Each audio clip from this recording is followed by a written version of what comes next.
मेरे प्रिय विद्यार्थियों एवं पाठकों, आप सभी का हार्दिक स्वागत है। आज हम मुंशी प्रेमचंद द्वारा लिखित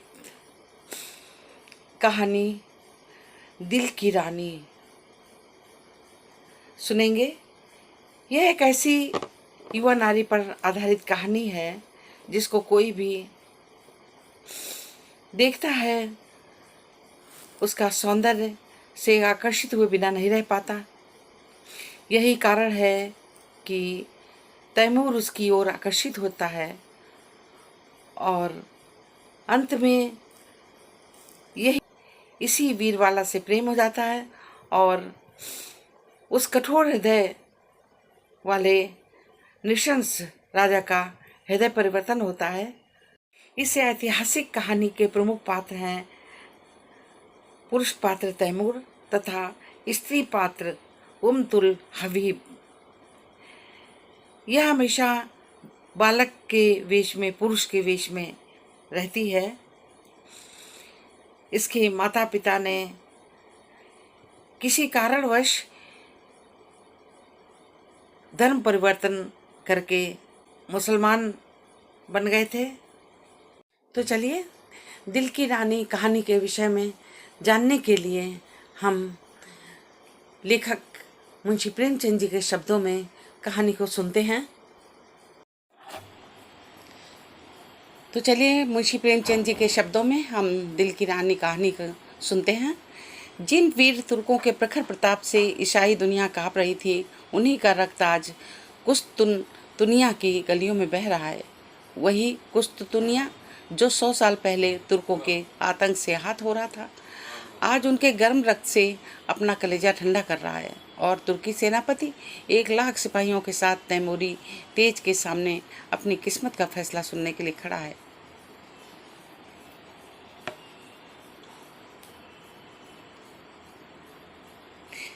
तैमूर ने विजय से भरी आंखें उठाईं। सेनापति यज़दानी की ओर देखकर सिंह के समान गरजा, क्या चाहते हो, जिंदगी या मौत? यज़दानी ने गर्व से सिर उठाकर कहा, इज्जत की जिंदगी मिले तो जिंदगी वरना मौत। तैमूर का क्रोध प्रचंड हो उठा। उसने बड़े अभिमानियों का सिर नीचा कर दिया था।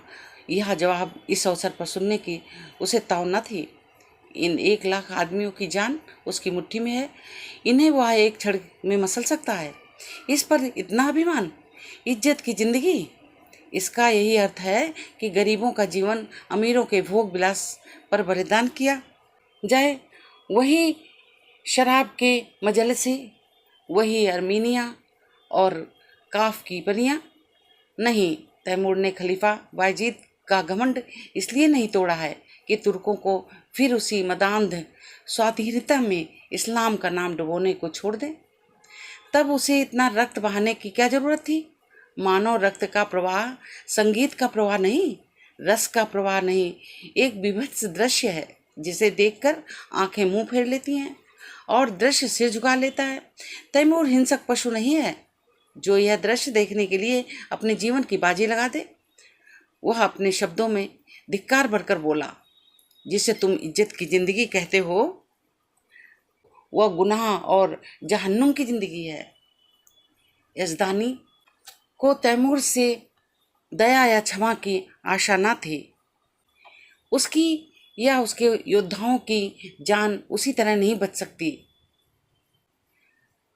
फिर यह क्यों दबे और क्यों न जान पर खेलकर तैमूर के प्रति उसका मन में जो घृणा है उसे प्रकट कर दे।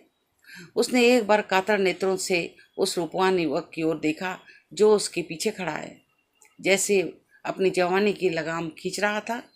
शान पर चढ़े हुए इस्पात के समान उसके अंग अंग से अतुल क्रोध की चिंगारियां निकल रही थी। राजधानी ने उसकी सूरत देखी और जैसे अपनी खींची हुई तलवार म्यान में रख ली।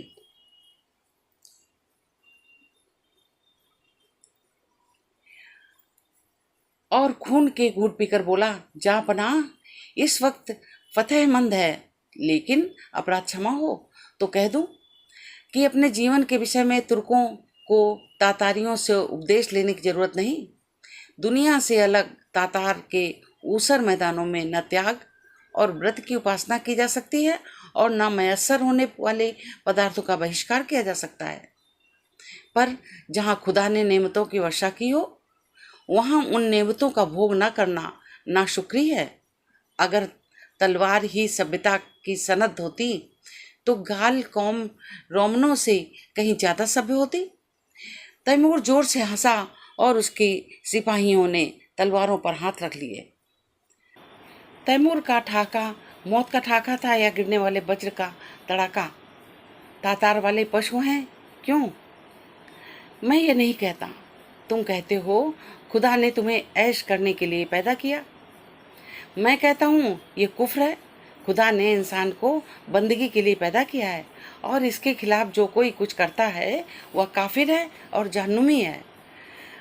रसूल पाक हमारी ज़िंदगी को पाक करने के लिए, हमें सच्चा इंसान बनाने के लिए आए थे, हमें हराम की तालीम देने नहीं।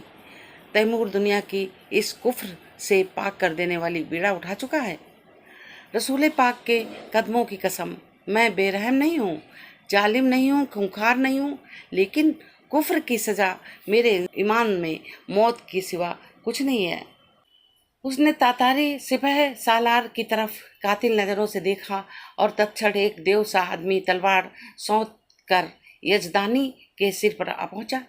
तातारी सेना भी तलवारें खींच खींच कर तुर्की सेना पर टूट पड़ी और दम के दम में कितनी ही लाशें जमीन पर फड़कने लगी। सहसा वही रूपवान युवक जो यजदानी के पीछे खड़ा था आगे बढ़कर तैमूर के सामने आया और जैसे मौत को अपने दोनों बंधी हुई मुट्ठियों में मसलता हुआ बोला, अरे अपने को मुसलमान कहने वाले बादशाह, क्या यही वह इस्लाम है जिसकी तबलीग का तूने बीड़ा उठाया? इस्लाम की यही तालीम है कि तू उन बहादुरों का इस बेदर्दी से खून बहाए जिन्होंने इसके सिवा कोई गुनाह नहीं किया और अपने खलीफा और मुल्क की हिमायत की।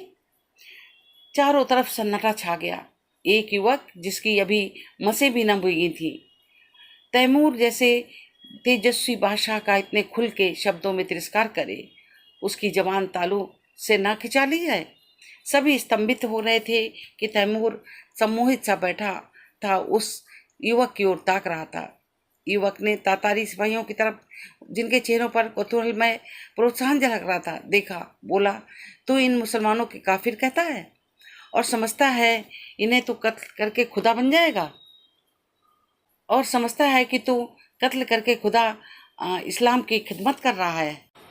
एक दिन तुझे भी परवरदिगार के सामने अपने कर्मों का जवाब देना पड़ेगा और तेरा कोई उज़्र सुनाया जाएगा, क्योंकि अगर तुझ में अब भी नेक और बद की तमीज बाकी है तो अपने दिल से पूछ, तूने ये जिहाद खुदा की राह में किया या अपने हविस के लिए?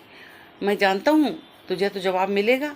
वह तेरी गर्दन शर्म से झुका देगा। खलीफा अभी सिर झुकाया ही था कि यजदानी ने कांपते हुए शब्दों को अर्ज की, जहाँ पनाह, यह गुलाम का लड़का है, उसके दिमाग में कुछ फितूर है। हुजूर इसकी गुस्ताखियों को मुआफ करें, मैं उसकी सजा झेलने को तैयार हूँ। तैमूर इस युवक के चेहरे की तरफ स्थिर नेत्रों से देख रहा था। आज जीवन में पहली बार इस निर्भीक शब्दों को सुनने का मौका मिला था। उसके सामने बड़े बड़े सेनापतियों, मंत्रियों और बादशाहों की जबान ना खुलती थी। वह जो कुछ कहता था वही कानून था, उसी के उसमें चूं करने की ताकत ना थी। उनकी खुशामदों ने उसकी अहमन्यता को आसमान पर चढ़ा दिया था। उसे विश्वास हो गया था कि खुदा ने इस्लाम को जगाने और सुधारने के लिए ही उसे दुनिया भेजा है। उसने पैगंबरी का दावा तो नहीं किया, पर उसके मन में यह भावना दृढ़ हो गई थी। इसलिए जब आज एक युवक ने प्राणों के मुंह छोड़ करके उसकी कीर्ति का पर्दा खोल दिया तो उसकी चेतना जैसे जाग उठी। उसके मन में क्रोध और हिंसा की जगह श्रद्धा का उदय हुआ। उसकी आंखों में एक इशारा इस युवक की जिंदगी की चिराग गुल कर सकता था। उसकी संसार विजयनी शक्ति के सामने यह दुधुआ बालक मानो अपने नन्हे नन्हे हाथों के समुद्र के प्रवाह को रोकने के लिए तैयार खड़ा हो। कितना हास्यास्पद साहस था, पर उसके साथ ही कितना आत्मविश्वास से भरा हुआ था। तैमूर को ऐसा जान पड़ा कि इस निहत्थे बालक के सामने वह कितना निर्बल है। मनुष्य में ऐसे साहस का एक ही स्रोत हो सकता है, वह सत्य के पर अटल बिहार वह सत्य का अटल विश्वास है। उसकी आत्मा दौड़कर उस युवक के दामन में चिपट जाने के लिए अधीर हो गई। वह दार्शनिक ना था जो सत्य में शंका करता, वह सरल सैनिक था जो असत्य को भी विश्वास साथ सत्य बना देता है। यजमान दानी ने इसी स्वर में कहा, जहाँपनाह, इसकी बदतबानी का ख्याल ना फरमावे। तैमूर ने तुरंत तख्त से उठकर यजदानी को गले से लगा लिया और बोला, काश ऐसी गुस्ताखियों और बदजबानियों के सुनने का पहले इत्तेफाक होता तो आज इतने बड़े बेगुनाहों को खून मेरी गर्दन पर ना होता। मुझे इस जवान में किसी फरिश्ते की रूह का जलवा नजर आता है जो मुझ जैसे गुमराहों को सच्चा रास्ता दिखाने के लिए भेजी गई है। मेरे दोस्त, तुम खुशनसीब हो कि ऐसे फरिश्ता सिफत बेटे के बाप हो। क्या मैं उसका नाम पूछ सकता हूँ? यजदानी पहले यातश परस्त था, पीछे मुसलमान हो गया था, पर अभी तक कभी कभी उसके मन में शंकाएं उठती रहती थी कि उसने क्यों इस्लाम कबूल किया। जो कैदी फांसी के तख्ते पर खड़ा सूखा जा रहा था कि एक क्षण में रस्सी उसकी गर्दन में पड़ेगी और वह लटकता रह जाएगा, जैसे किसी फरिश्ते ने याद गोद में ले लिया। वह गद्य कंठ से बोला, उसे हबीब कहते हैं। तैमूर ने सामने जाकर उसका हाथ पकड़ लिया और उसे आंखों से लगाता हुआ बोला, मेरे जवान दोस्त, तुम सचमुच खुदा के हबीब हो। मैं वह गुनहगार हूँ जिसने अपनी जहालत में हमेशा अपने गुनाहों का सवाब समझा, इसलिए कि मुझसे कहा जाता है तेरी जात बेऐब है। आज मुझे मालूम हुआ कि मेरे हाथों इस्लाम का कितना नुकसान पहुंचा है। आज मैं तुम्हारे ही दामन पकड़ता हूँ, तुम ही मेरे खिज, तुम ही मेरे रहनुमा। मुझे यकीन हो गया कि तुम्हारे वसीले से मैं खुदा की दरगाह तक पहुंच सकता हूँ। यह कहते हुए उसने युवक के चेहरे पर नजर डाली तो उस पर शर्म की लाली छाई हुई थी। उस कठोरता की जगह मधुर संकोच झलक रहा था। युवक ने सिर झुकाकर कहा, यह हुजूर की कदरदानी है, वरना मेरी क्या हस्ती। तैमूर ने उसे खींचकर अपने बगल के तख्त पर बिठा दिया और अपने सेनापति को हुक्म दिया, सारे तुर्क कैदी छोड़ दिए जाएं, उनके हथियार वापस कर दिए जाएं और जो माल लूटा गया है वो सिपाहियों में बराबर बांट दिया जाए। वजीर तो इधर इस हुक्म की तामील करने लगा, उधर तैमूर हबीब का हाथ पकड़े हुए अपने खेमे में गया और दोनों मेहमानों की दावत का प्रबंध करने लगा। और जब भोजन समाप्त हो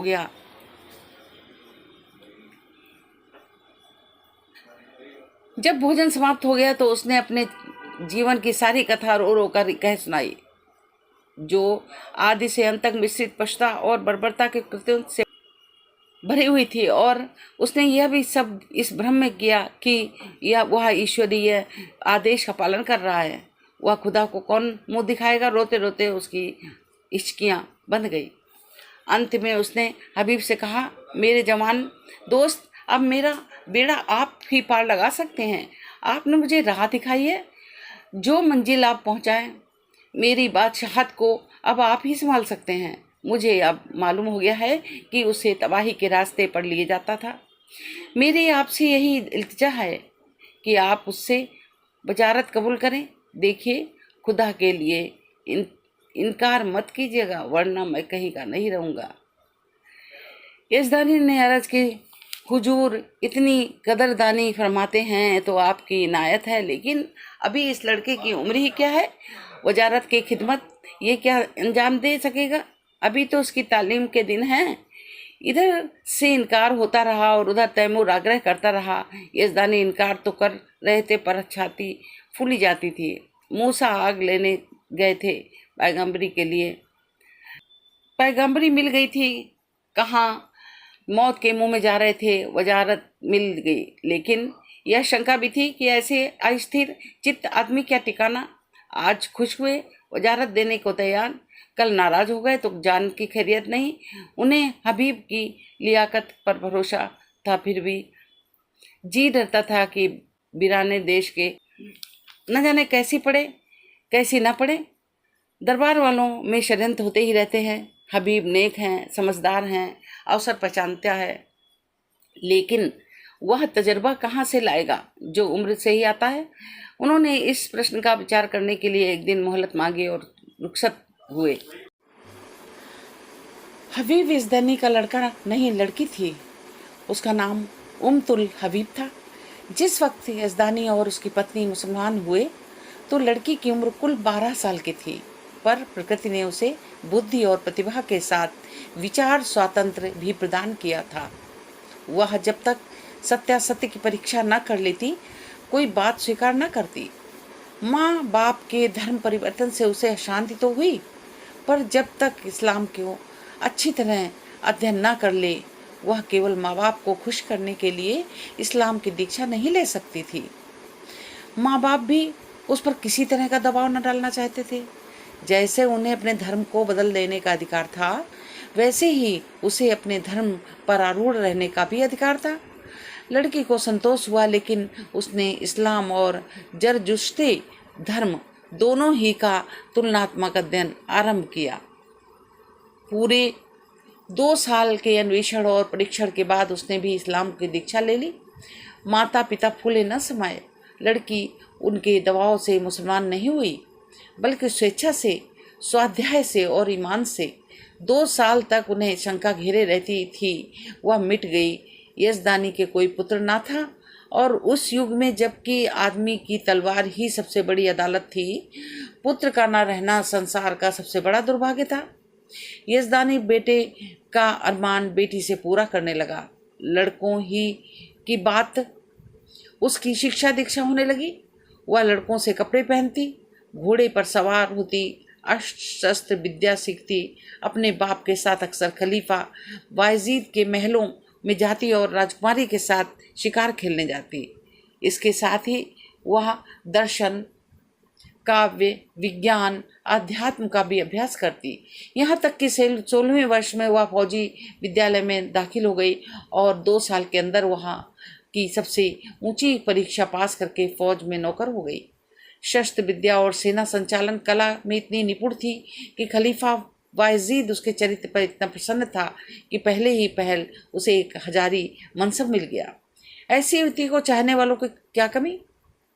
उसके साथ के कितने ही अफसर, राज परिवार के कितने ही युवक उस पर प्राण देते थे, पर कोई उसकी नजरों में न दिखता था।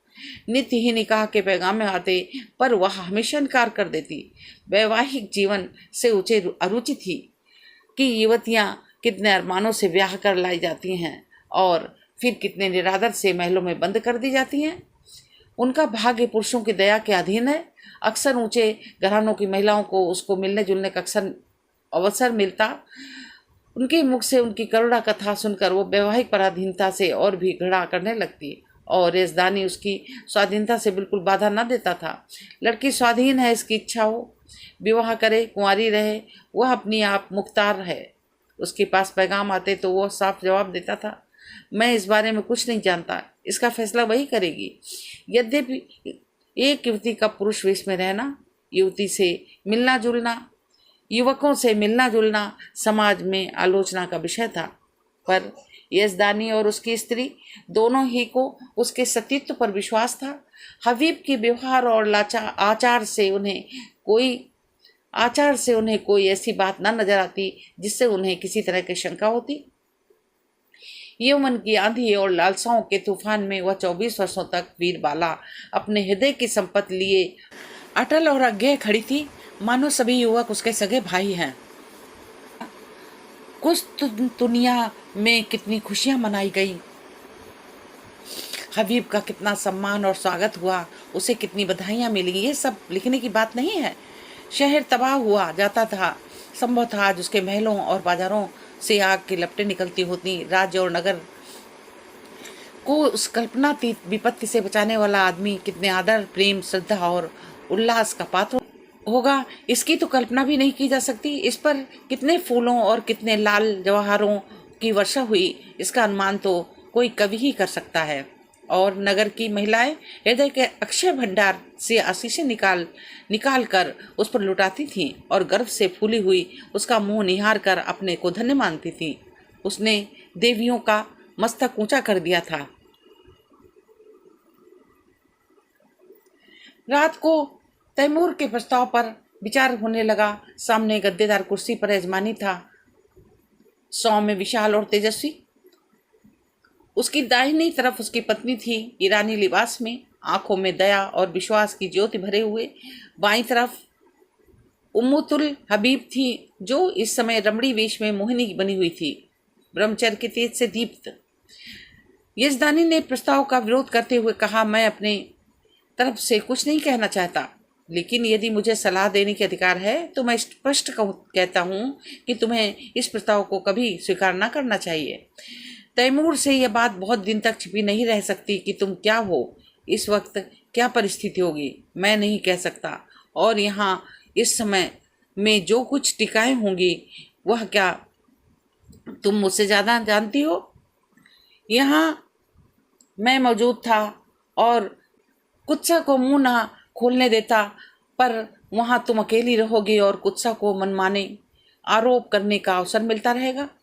उसकी पत्नी स्वेच्छा से इतना महत्व न देना चाहती थी। उसकी पत्नी स्वेच्छा को इतना महत्व न देना चाहती थी। बोली, मैंने सुना है तैमूर निगाहों का अच्छा आदमी नहीं है। मैं किसी तरह तुझे न जाने दूंगी। कोई बात हो जाए तो सारी दुनिया हंसे, यूं ही हंसने वाले क्या कम है। इसी तरह स्त्री पुरुष की बड़ी देर तक ऊंच नीच सुझाते और तरह तरह की शंकाएं करते, लेकिन हबीब मौन साधे बैठी हुई थी। यजदानी ने समझा हबीब भी उनसे सहमत है। इनकार की सूचना देने के लिए ही था कि हबीब ने पूछा, आप तैमूर से क्या कहेंगे? यही तो यहाँ तय हुआ। मैंने तो अभी कुछ नहीं कहा। मैंने तो समझा कि तुम भी हमसे सहमत हो। जी नहीं, आप उनसे जाकर कह दें, मैं स्वीकार करती हूँ। माता ने छाती पर हाथ रखकर कहा, ये क्या गजब करती है बेटी, सोच तो दुनिया क्या कहेगी। यजदानी भी सिर थाम कर बैठ गए, मानो हृदय में गोली लग गई हो। मुंह से एक शब्द न निकला। यजदानी भी सिर थाम कर बैठ गए, मानो हृदय में गोली लग गई हो। मुंह से एक शब्द भी न निकला। हबीब त्योरिया पर बल डालकर बोली, अम्मी जान, मैं आपके हुक्म से जौ भर भी मुंह नहीं मोड़ना चाहती। आपको पूरा अख्तियार है, मुझे जाने दें और या न दें, लेकिन मुल्क के खिदमत का ऐसा मौका शायद मुझे जिंदगी में कभी नहीं मिलेगा।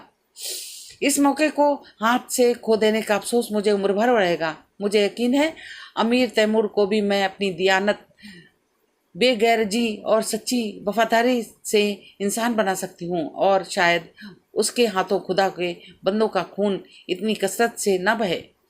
वह दिलेर हैं, अगर बेरहम नहीं। कोई दिलेर आदमी बेरहम नहीं हो सकता। उसने अब तक तो कुछ किया है, मजहब के अंधे जोश में किया है। आज खुदा ने मुझे ये मौका दिया कि मैं उसे दिखा दूं कि मजहब खिदमत का नाम है, लूट और कत्ल का नहीं।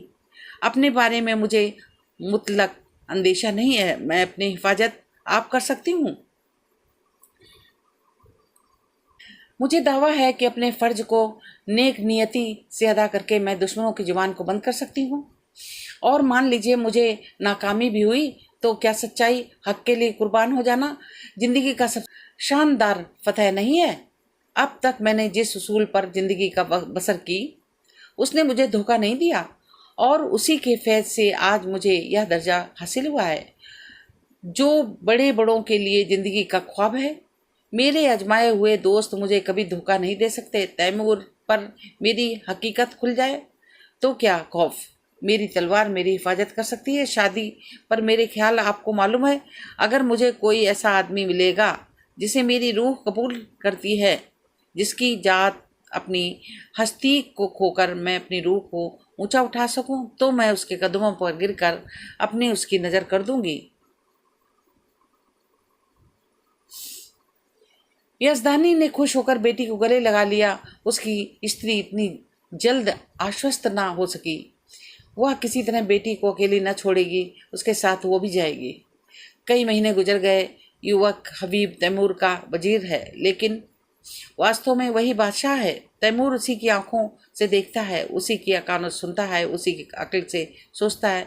वो चाहता है हबीब आठों पहर उसके पास रहे। उसके सामीप्य से उसे स्वर्ग का सुख मिलता है। समरकंद में एक प्राणी भी ऐसा नहीं जो उससे जलता हो। उसके बर्ताव ने सभी को मुग्ध कर लिया, क्योंकि वह इंसाफ से जौ भर भी कदम नहीं हटाता। जो लोग उसके हाथों चलती हुई न्याय की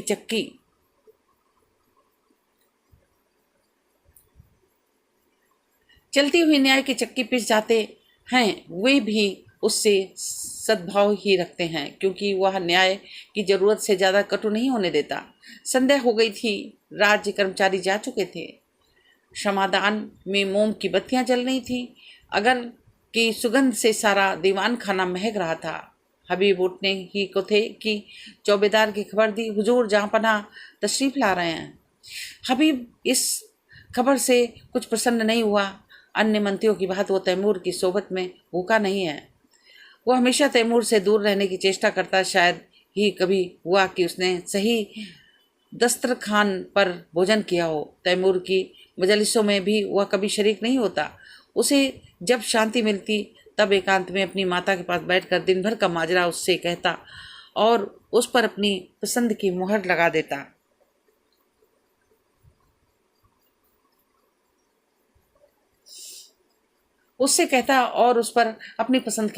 देती है।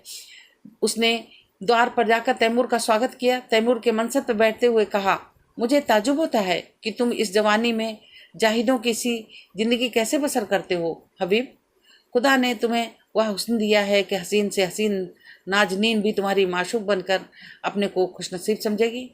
मालूम नहीं तुम्हें खबर है या नहीं, जब तुम अपने मुश्की घोड़े पर सवार होकर निकलते हो तो समरकंद की खिड़कियों पर हजारों आंखें तुम्हारी झलक देखने के लिए मुंतजिर बैठी रहती हैं, पर तुम्हें किसी तरफ आंखें उठाते नहीं देखा।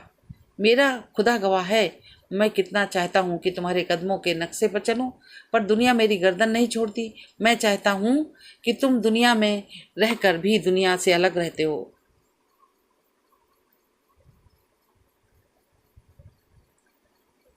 वैसे मैं भी रहूं, लेकिन पास ना वह दिल है मेरे पास, ना ही दिमाग। मैं हमेशा अपने आप पर सारी दुनिया का दांत पीसता रहता हूँ, जैसे मुझे हर दम खून की प्यास लगी रहती है, जिसे तुम बुझने नहीं देते। और यह जानते हुए भी कि तुम जो कुछ करते हो उससे बेहतर कोई दूसरा नहीं कर सकता। मैं अपने गुस्से को काबू में नहीं कर सकता। तुम जिधर से निकलते हो मोहब्बत और रोशनी फैला देते हो। जिसको तुम्हारा दुश्मन होना चाहिए वह तुम्हारा दोस्त। मैं जिधर से निकलता हूँ नफरत और शुबहा फैलाता हूँ। निकलता हूँ जिसे मेरा दोस्त होना चाहिए वो भी दुश्मन है। दुनिया में बस एक ही जगह है जहाँ मुझे आफियत मिलती है। अगर तुम मुझे समझते हो ये ताज और तख्त मेरे रास्ते में रोड़े हैं तो खुदा की कसम मैं आज इन पर लात मार दूं।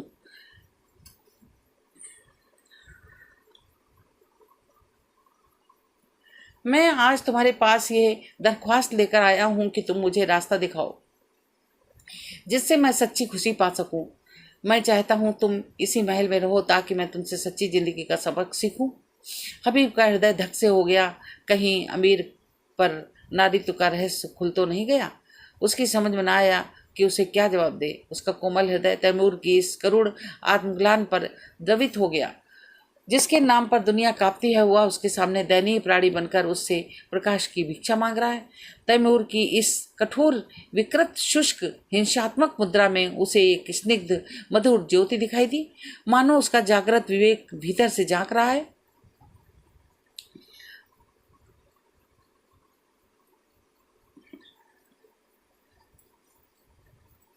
उसे अपना स्थिर जीवन जिसमें ऊपर उठने की स्मृति ही न रही थी इस विफल उद्योग के सामने तुच्छ जान पड़ा।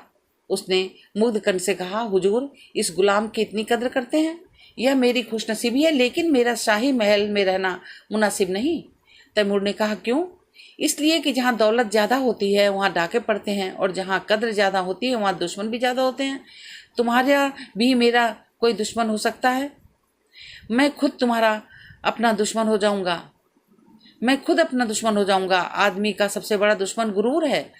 तैमूर को जैसे कोई रत्न मिल गया। उसे मन तुष्ट के आभास हुआ। आदमी का सबसे बड़ा दुश्मन गरूर है। इस वाक्य को मन ही मन दोहरा कर उसने कहा, तुम मेरे काबू में कभी ना आओगे हबीब। तुम वह परिंदा हो जो आसमान में ही उड़ सकता है। उसे सोने के पिंजरे में रखना चाहो तो वो फड़फड़ाता रहेगा। मैं खुदा हाफिज, खैर खुदा हाफिज। वह तुरंत अपने महल की ओर चला मानो उस रत्न को सुरक्षित स्थान पर रख देना चाहता हूँ। यह वाक्य पहली बार उसने न सुना था, पर आज इससे तो ज्ञान, जो आदेश, जो सत्प्रेरणा उसे मिली वह कभी न मिली थी।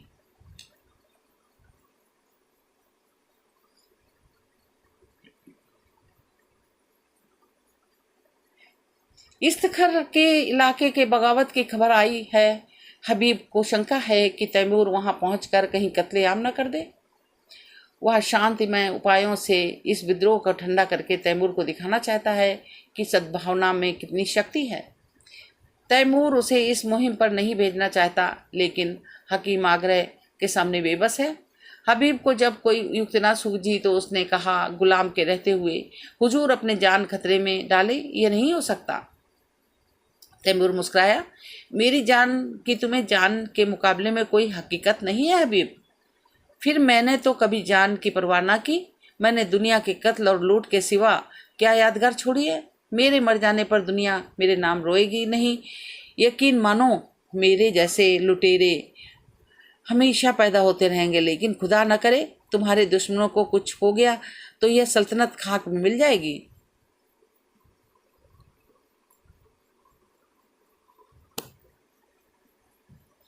और तब मुझे भी सीने में खंजर चुभा कर लेने के सिवा कोई रास्ता न रहेगा। मैं नहीं कह सकता हबीब, तुमसे मैंने कितना पाया। काश 10-5 साल पहले तुम मुझे मिल जाते तो तैमूर तारीख में कितना रूसिया न होता। आज अगर ज़रूरत पड़े तो मैं अपने जैसे 100 तैमूरों को तुम्हारे ऊपर निसार कर दूं। यही समझ लो कि मेरी रूह को अपने साथ लिए जा रहे हो। आज मैं तुमसे कहता हूँ हबीब कि मुझसे इश्क है। हबीब कि मुझे तुमसे इश्क है, इसे मैं अब जान पाया हूँ। अगर इसमें क्या बुराई है, मैं भी तुम्हारे साथ चलूँ। हबीब ने धड़कते हुए हृदय से कहा, अगर मैं आपकी ज़रूरत समझूंगा तो इत्तला कर दूंगा। तैमूर ने दाढ़ी पर हाथ रखकर कहा, जैसी मर्जी, लेकिन रोजाना कासिद भेजते रहना, वरना शायद मैं बेचैन होकर चला हूँ। तैमूर ने कितनी मोहब्बत से हबीब के सफ़र की तैयारियां की, तरह तरह के आराम और तकल्लुफ़ की चीज़ें उसके साथ उसके लिए जमा की। उस कोहिस्तान में यह चीज़ें कहाँ मिलेंगी। वह ऐसा संलग्न था मानो माता अपने लड़की के ससुराल भेज रही हो। जिस वक्त हबीब फौज के साथ चला तो सारा समरकंद उसके साथ था, और तैमूर आंखों में रुमाल लिए रखे था। अपने तख्त पर ऐसा सिर झुकाए बैठा था मानो कोई पक्षी आहत हो गया हो। इस्तखर अरमनी ईसाइयों का इलाका था। मुसलमानों ने उन्हें परास्त करके वहां अपना अधिकार जमा लिया था, और ऐसे नियम बना दिए थे जिससे ईसाइयों को पग पग पर पराधीनता का स्मरण होता रहता था। पहला नियम जजिए का था, जो हर एक ईसाई को देना पड़ता था। उससे मुसलमान मुक्त थे। दूसरा नियम यह था कि गिरजों में घंटा न बजे। तीसरा नियम मदिरा का था, जिसे मुसलमान हराम समझते थे। ईसाइयों ने इन नियमों को क्रियात्मक विरोध किया। जब मुसलमान अधिकारियों ने शस्त्र बल से काम लेना चाहा तो ईसाइयों ने बगावत कर दी। मुसलमान सूबेदार को कैद कर लिया और किले पर सलीबी झंडा उड़ने लगा। हबीब को यहाँ आज दूसरा दिन था, पर इस समस्या को कैसे हल करे। उसका उदार हृदय कहता, ईसाइयों पर इन बंधनों का कोई अर्थ नहीं। हर एक धर्म के समान रूप से आदर होना चाहिए, लेकिन मुसलमान इन कैदों को हटा देने की कभी राजी न होंगे। और ये लोग मान भी ली जाएं तो तैमूर क्यों मानने लगा। इससे धार्मिक विचारों में कुछ उदारता आई। फिर भी इन कैदों को उठाना कभी मंजूर ना करेगा। लेकिन क्या वह ईसाइयों को सजा दे कि वे अपनी धार्मिक स्वाधीनता के लिए लड़ रहे हैं? जिसे वह सत्य समझता है उसकी हत्या कैसे करे? नहीं, उसे सत्य का पालन करना होगा। चाहे इसका नतीजा कुछ भी हो। अमीर समझेंगे मैं ज़रूरत से ज़्यादा बढ़ा जा रहा हूँ, कोई मुआवजा नहीं। दूसरे दिन हबीब ने प्रातःकाल डंके की चोट पर ऐलान कराया, जजिया माफ़ किया गया, शराब और घंटों पर कोई कैद नहीं है। मुसलमानों में तहलका पड़ गया, यह कुफ्र है, हराम पस्ती है। अमीर तैमूर ने जिस इस्लाम को अपने खून से सींचा है उसकी जड़ उन्हीं के वजीर हबीब पाशा के हाथों खुद रही है। पासा पलट गया, शाही फौज मुसलमानों से जा मिली। हबीब ने इस्तिकर के किले में पनाह ली। मुसलमानों की ताकत शाही फौज के मिल जाने से बहुत बढ़ गई थी। उन्होंने किला घेर लिया, यह समझकर कि हबीब ने तैमूर से बगावत की है। तैमूर के पास इसकी सूचना देने और परिस्थिति समझाने के लिए कासिद भेजा। आधी रात गुजर गई थी। तैमूर को 2 दिनों इस इस्तिकर का कोई खबर ना मिली थी। तरह तरह की शंकाएं हो रही थी। मन में पछतावा हो रहा था कि उसने क्यों हबीब को अकेला जाने दिया। माना कि वो बड़ा नीति उछल है, पर बगावत कहीं जोर पकड़ गई। मुट्ठी भर आदमियों से वो क्या कर सकेगा। बगावत यकीनन जोर पकड़ेगी। वहाँ के ईसाई बला के सरकश हैं। अब जब उन्हें मालूम होगा कि तैमूर की तलवार जंग लग गया है तो उसे अब महलों की ज़िंदगी पसंद है, तो उनकी हिम्मत दूनी हो जाएगी। हबीब कहीं दुश्मन से गिर गया तो क्या गजब हो जाएगा। उसने अपने जानू पर हाथ मारा और पहलू बदल कर अपने ऊपर झुंझलाया। वह इतना पस्त हिम्मत हो गया, क्यों हो गया? क्या उसका तेज और शौर्य उससे विदा हो गया, जिसका नाम सुनकर दुश्मन में कंपन पड़ जाता था?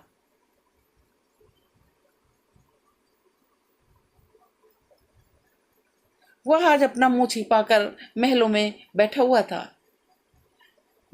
है।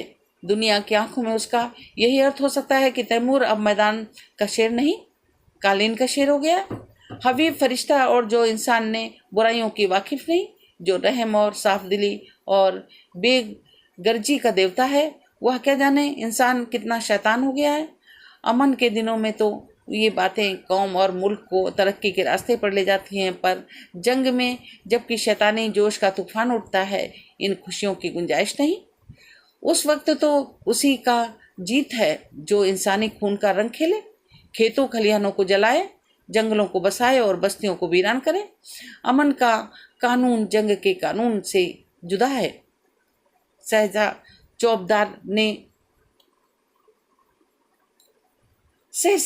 ने इस्तिकर से एक कासिद के आने की खबर दी।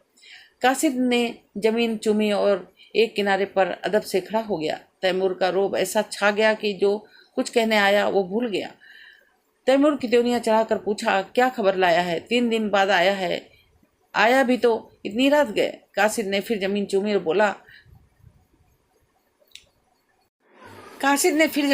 बोला, खुदाबंद वजीर साहब ने जजिया मुआफ कर दिया। तैमूर गरज उठा, क्या कहता है? जजिया मुआफ कर दिया? हाँ खुदाबंद। किसने? वजीर साहब ने। किससे हुक्म से? अपने हुक्म से हुजूर। हाँ, और हुजूर शराब का हुक्म दे दिया? गिरजों में घंटे बजाने का हुक्म हो गया? और खुदाबंद ईसाइयों से मिलकर मुसलमानों पर हमला कर दिया। तो मैं क्या करूं? हुजूर हमारे मालिक हैं, अगर हमारी कुछ मदद ना हुई तो यहाँ एक मुसलमान भी जिंदा न बचेगा। हबीब पाशा उस वक्त कहाँ है? इस्तिकर के किले में हुजूर। और मुसलमान क्या कर रहे हैं? हमने ईसाइयों के किले में घेर लिया है, 19 के साथ हबीब को भी। हाँ हुजूर, वह हुजूर से बागी हो गए हैं। हाँ हुजूर से बागी हो गए हैं और इसलिए मेरे वफादार इस्लाम के खादमियों ने उन्हें कैद कर रखा है। मुमकिन है मेरे पहुँचते पहुँचते उन्हें कत्ल भी कर दें। बदजात, दूर हो जा मेरे सामने से। मुसलमान समझते हैं हबीब मेरा नौकर है और मैं उसका आका। ये गलत है, झूठ है। इस सल्तनत का मालिक हबीब है, तुमने उसका अदना गुलाम। तैमूर उसका अदना गुलाम है। उसके फैसले तैमूर दस्तंदाजी नहीं कर सकता। उसके फैसले में तैमूर दस्तंदाजी नहीं कर सकता। बेशक जजिया मुआफ होना चाहिए, मुझे मजाज नहीं। दूसरे मजहब वालों से उनके ईमान का तावान लूँ, कोई मजाज नहीं। अगर मस्जिद की अजान होती तो कलीशा में क्या घंटा क्यों बजे? घंटे की आवाज में घंटे की आवाज में कुफ्र नहीं, काफिर वह है जो दूसरों को हक छीने, जो गरीबों को सताए, दगाबाज हो, खुदगर्ज हो। काफिर वो नहीं जो मिट्टी या पत्थर के एक टुकड़े में खुदा का नूर देखता हो, जो नदियों और पहाड़ों में, दरख्तों और झाड़ियों में खुदा का जलवा पाता हो। वह हमसे और तुमसे जाकदा खुदा परस्त है, जो मस्जिद में खुदा को बंद समझते हैं। तू समझता है मैं कुफ्र बक रहा हूँ? किसी को काफिर समझने ही कुफ्र है। हम सब खुदा के बंदे हैं, सब। बस जा और उन बागी मुसलमानों से कह दे, अगर फौरन मुहासरा ना उठा लिया गया तो तैमूर कयामत की तरह आ पहुंचेगा। कासिद हदबुद्ध सा खड़ा ही था कि बाहर खतरे के बिगुल बज उठा और फौजें किसी समर यात्रा की तैयारी करने लगी। तीसरे दिन तैमूर इस्तखर पहुंचा तो किले का मुहासरा उठ चुका था। किले की तोपों ने उसका स्वागत किया। हबीब ने समझा तैमूर ईसाइयों को सबक सजा देने जा आ रहा है। ईसाइयों के हाथ पांव फूल चुके थे, मगर हबीब मुकाबले के लिए तैयार था। ईसाइयों के स्वप्न की रक्षा में यदि जान भी जाए तो कोई गम नहीं।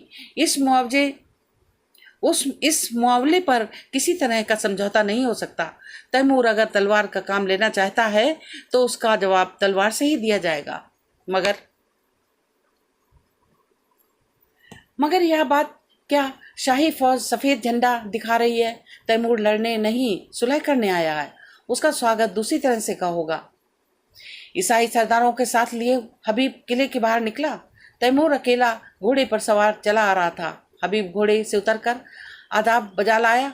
तैमूर घोड़े से उतर पड़ा और हबीब का माथा चूम लिया। बोला, मैं सब सुन चुका हूँ हबीब, तुमने बहुत अच्छा किया।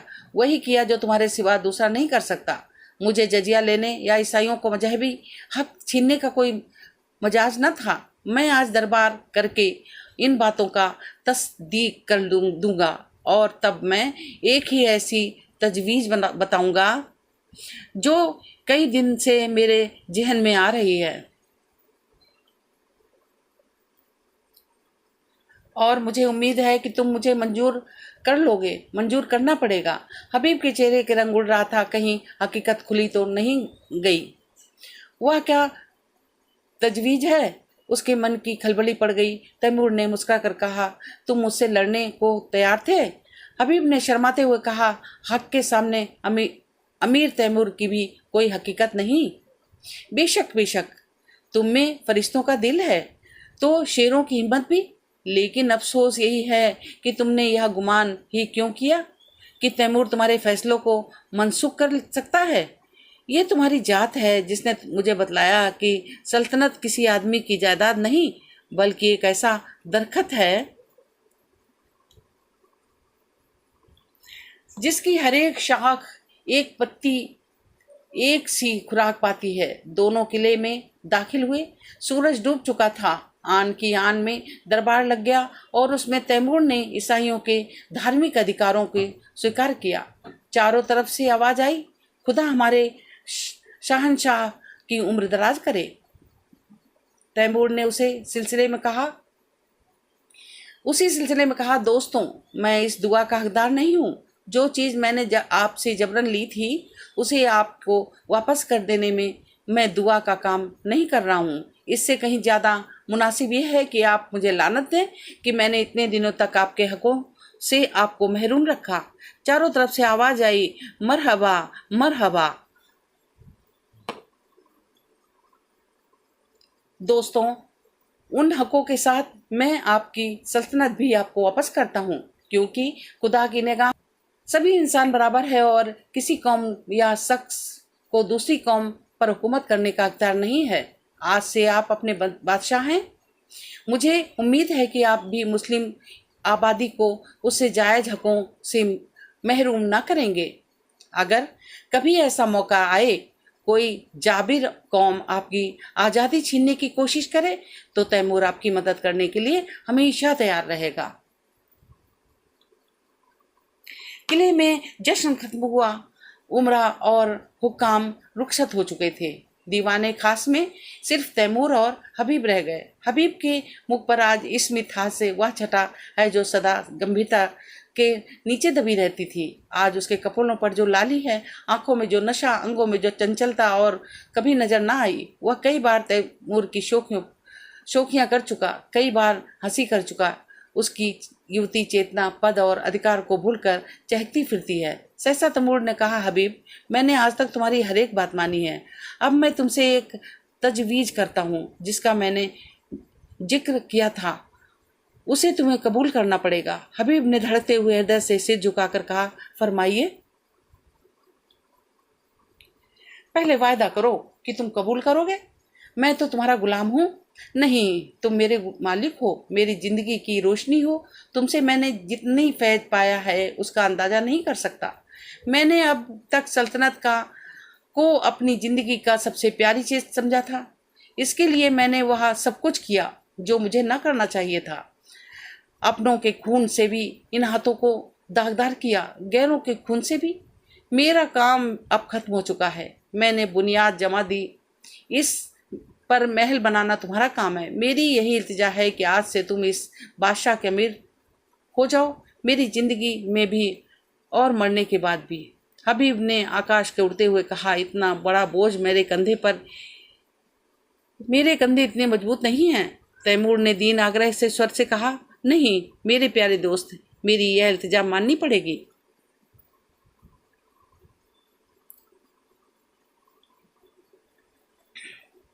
हबीब की आंखों में हंसी थी, अधरों पर संकोच। उसने आहिस्ता से कहा, मंजूर है।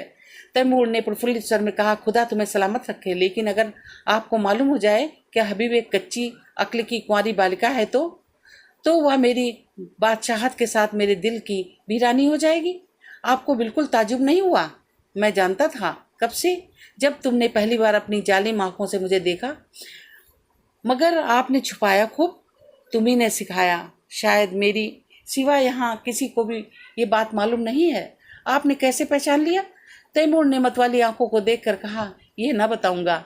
यही हबीब तैमूर की बेगम हमीदा के नाम से मशहूर है।